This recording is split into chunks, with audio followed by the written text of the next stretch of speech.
Hello everyone, मेरा नाम हरमन है। हमने अभी तक ये देखा है कि बहुत सारे फॉर्मूलाज में वाटर कंटेंट का यूज़ हो रहा था, राइट। अब इस वाटर कंटेंट जिसका हम इस्तेमाल कर रहे हैं उसको निकालते कैसे हैं, ये पता कैसे चलता है कि वाटर कंटेंट है कितना हमारे सॉइल का, उसको आज हम पढ़ेंगे। हम पढ़ेंगे वाटर कंटेंट के डिटर्मिनेशन के तरीके, वाटर कंटेंट का पता कैसे लगाते हैं डिफरेंट मेथड से। जो फर्स्ट मेथड हम पढ़ने जा रहे हैं that is oven drawing method. ये बेस्ट मेथड है वाटर कंटेंट को डिटर्मिन करने का, right. This is best method है ये वाटर कंटेंट को डिटर्मिन करने के लिए। और ये आपने देखा होगा, मैं साथ में मैंने लिखा है दिस इज लैब मेथड। अब ये लैब मेथड का क्या मतलब हुआ? लैब मेथड का ये मतलब हुआ कि इसको डिटर्मिन करने के लिए जो कुछ हमें चाहिए होता है वो फील्ड पे मिलता नहीं आसानी से। इसमें एक्चुअली हमें एक ओवन चाहिए होता है, और ओवन के लिए आपको पता है कि एक अच्छी वॉट की इलेक्ट्रिसिटी का हमें प्लग चाहिए होता है, वो फील्ड पे ज़्यादातर मिलता नहीं है। दो तरह के हमारे मेथड होते हैं, लैब मेथड और फील्ड मेथड। अब जो वाटर करंट की जब हम बात करते हैं तो फील्ड मेथड हम उनको मानते हैं कि जो लैब में हम कर सकते हैं अगर चाहे, पर करते नहीं हैं क्योंकि उससे बेटर मेथड्स हैं। जैसे ओवन ड्राइंग मेथड बहुत अच्छा मेथड है ये, अगर लैब में करना ही है तो इस मेथड से करेंगे। फील्ड मेथड ज़्यादातर थोड़े कम एक्यूरेट होते हैं, पर वो एक्चुअली फील्ड पे अब कितना वाटर कंटेंट है उसको बता देते हैं। अगर हमारे पास टाइम ना हो या किसी भी वजह से हम लैब में टेस्ट ना कर पाए, फील्ड पे करना है, तो हम फील्ड मेथड अप्लाई करते हैं। वहाँ पे कौन कौन से फील्ड मेथड्स होते हैं ये हम अब आगे पढ़ेंगे, पर पहले इस ओवन ड्राइंग मेथड को पढ़ते हैं जो कि बेस्ट मेथड है वाटर कंटेंट को डिटर्मिन करने के लिए।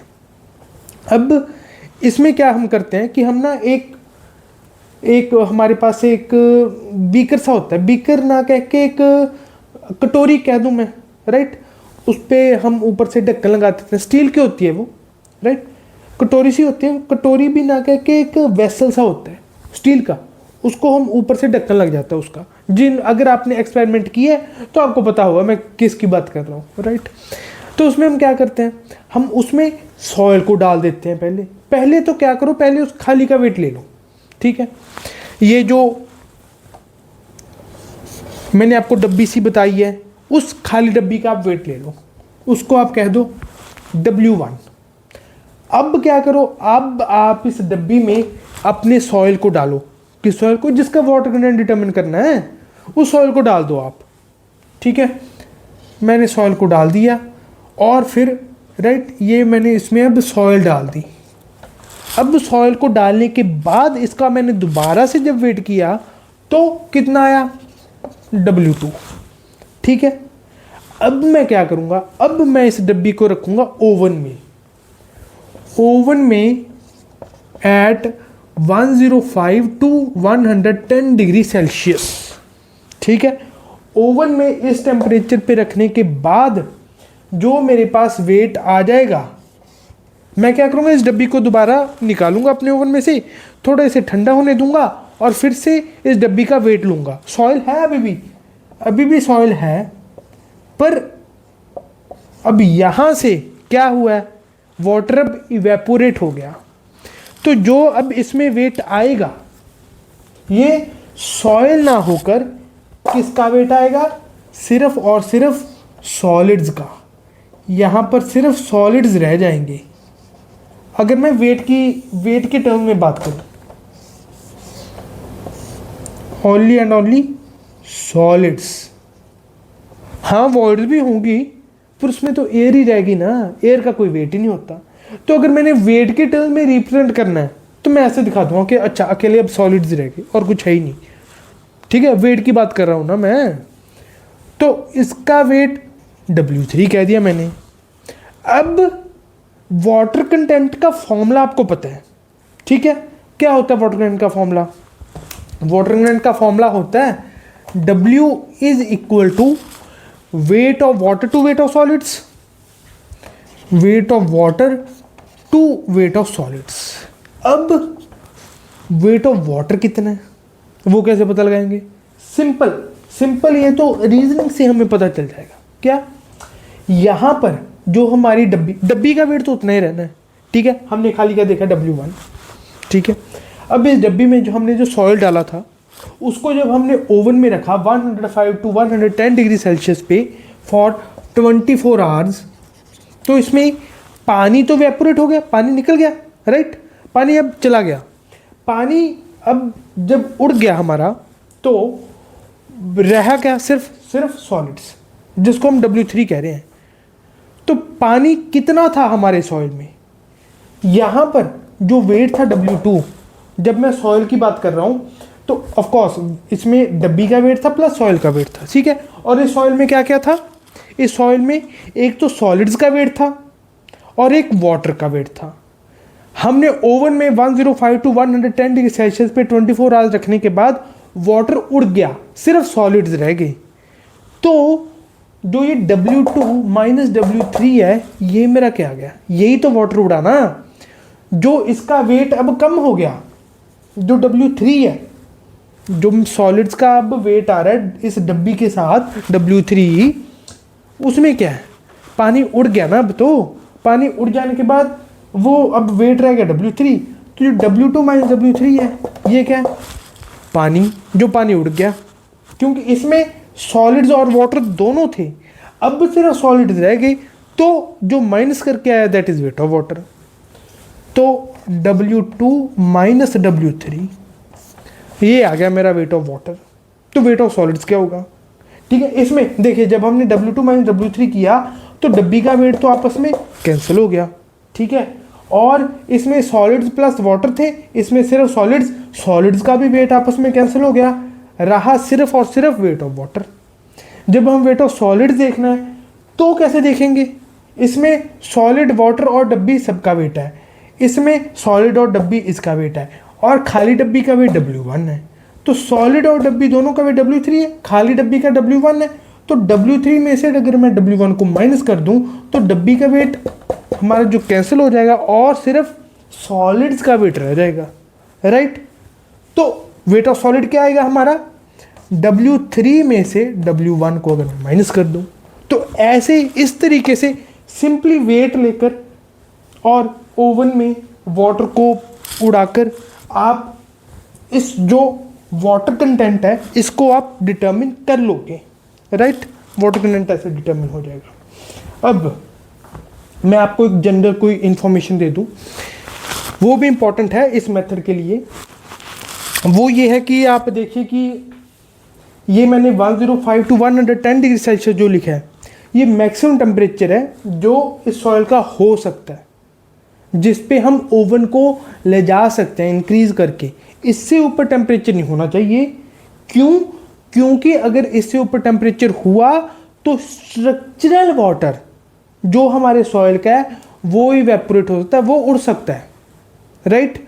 इवेपोरेट कह लो या बॉयल कह लो, जो मर्जी के। बॉइलिंग तो यहाँ पे ऑफकोर्स नहीं होगी, इवेपोरेशन से ही पानी उड़ रहा है हमारा, चाहे इतना 105 टू 110 डिग्री सेल्सियस चाहे है, फिर भी तो उसमें क्या होगा कि जो स्ट्रक्चरल वाटर है वो उड़ जाएगा।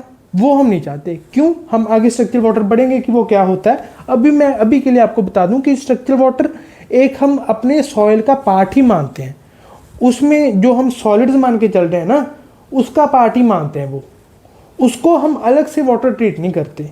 तो उसको हम अलग से वाटर कंटेंट में ट्रीट नहीं करते, तो अगर वो हमारे इधर आ गया वाटर कंटेंट डिटर्मिनेशन में तो गड़बड़ हो जाएगी, ठीक है।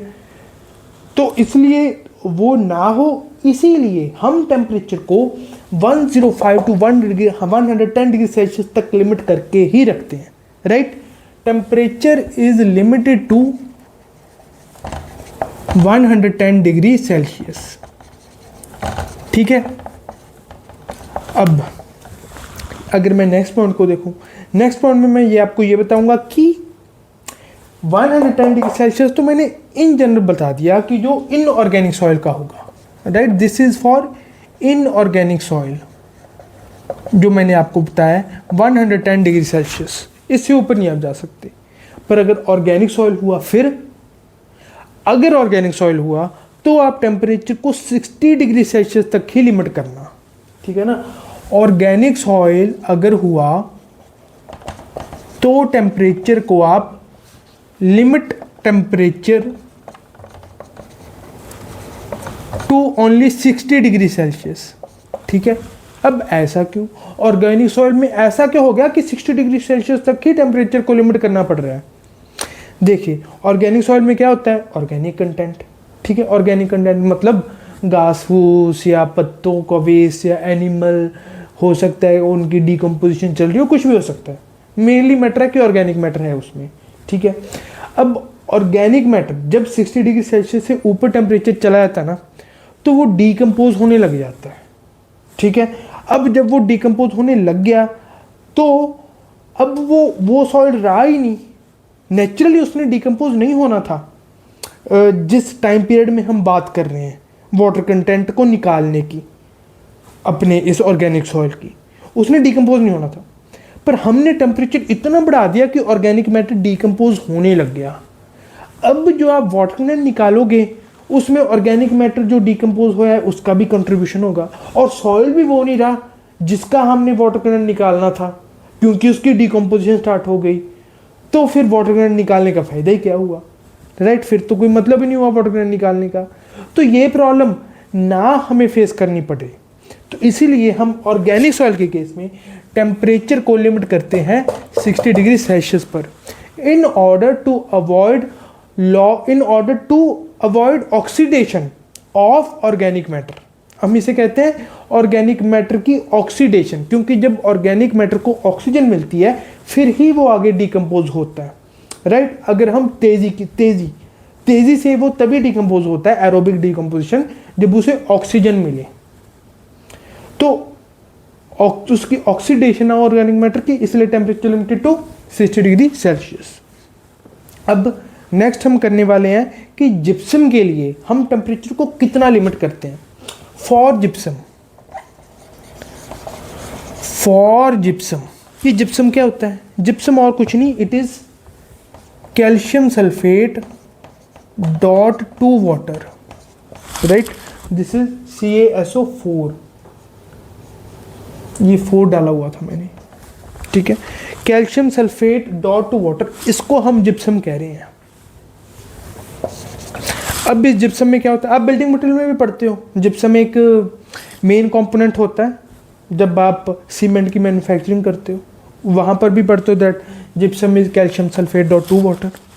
तो जिप्सम में क्या होता है, ये वाटर ऑफ क्रिस्टलाइजेशन है, टू वाटर, ये जो साथ में टू वाटर लगा हुआ है ना, इसको हम कहते हैं वाटर ऑफ क्रिस्टलाइजेशन। तो हम इसमें जिप्सम में टेम्परेचर को लिमिट करके रखते हैं 80 डिग्री सेल्सियस तक, राइट। 80 डिग्री सेल्सियस तक लिमिट करके रखते हैं, क्यों, क्योंकि अगर 80 डिग्री सेल्सियस से टेम्परेचर ऊपर हो जाए उस सॉइल में जिसमें जिप्सम है, तो जिप्सम का जो वाटर ऑफ क्रिस्टलाइजेशन है, ये वाला डॉट टू वाटर, इसकी बात कर रहा हूं मैं, इसको हम कहते हैं वाटर ऑफ क्रिस्टलाइजेशन, ये उड़ जाता है, ये इवेपोरेट हो जाता है। तो ये हम नहीं चाहते कि ये उड़े, क्योंकि ये उड़ गया फिर से वही बात, सॉइल तो अब डिफरेंट होगी, ठीक है ना। हमने जिसका वाटर कंटेंट निकालना था वो सॉइल तो अब रही नहीं। तो ये प्रॉब्लम ना आए जिप्सम के केस में, वाटर ऑफ क्रिस्टलाइजेशन ना उड़े, तो उस केस में हम टेम्परेचर को सिर्फ और सिर्फ 80 डिग्री सेल्सियस तक ही लिमिट करके रखते हैं, उसके ऊपर नहीं जाने देते, राइट।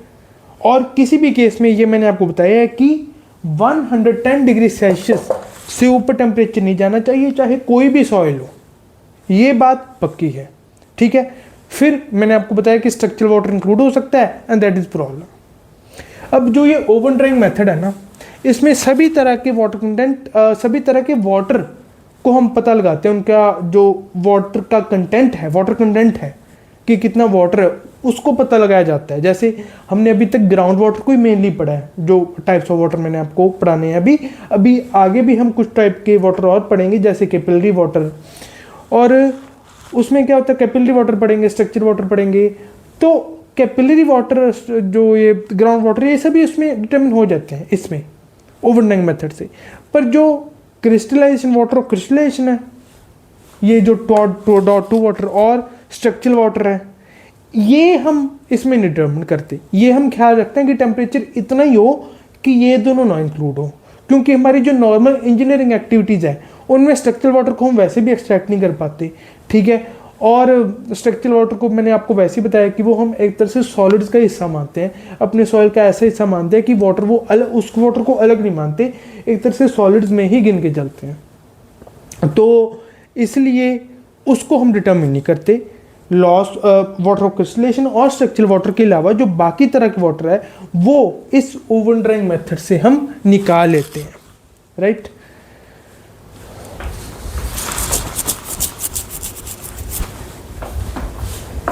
तो अब ओवन ड्राइंग मेथड हमने कर लिया। अब अगले लेक्चर में हम और तरह के वाटर कंटेंट्स को पढ़ेंगे कि और कौन कौन से वाटर कंटेंट से हम अपने सॉइल का वाटर कौन कौन से मेथड से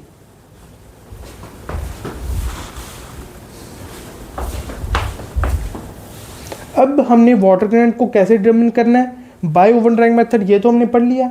अब हम आगे कुछ और मेथड्स पढ़ेंगे जिनसे हम हमारे वाटर कंटेंट को डिटरमिन कर पाएंगे, राइट। अगर आपको ये वीडियो अच्छा लगा तो अपने और दोस्तों से उसको शेयर करके इस नॉलेज को आगे फॉरवर्ड कीजिएगा, right. Thank you very much.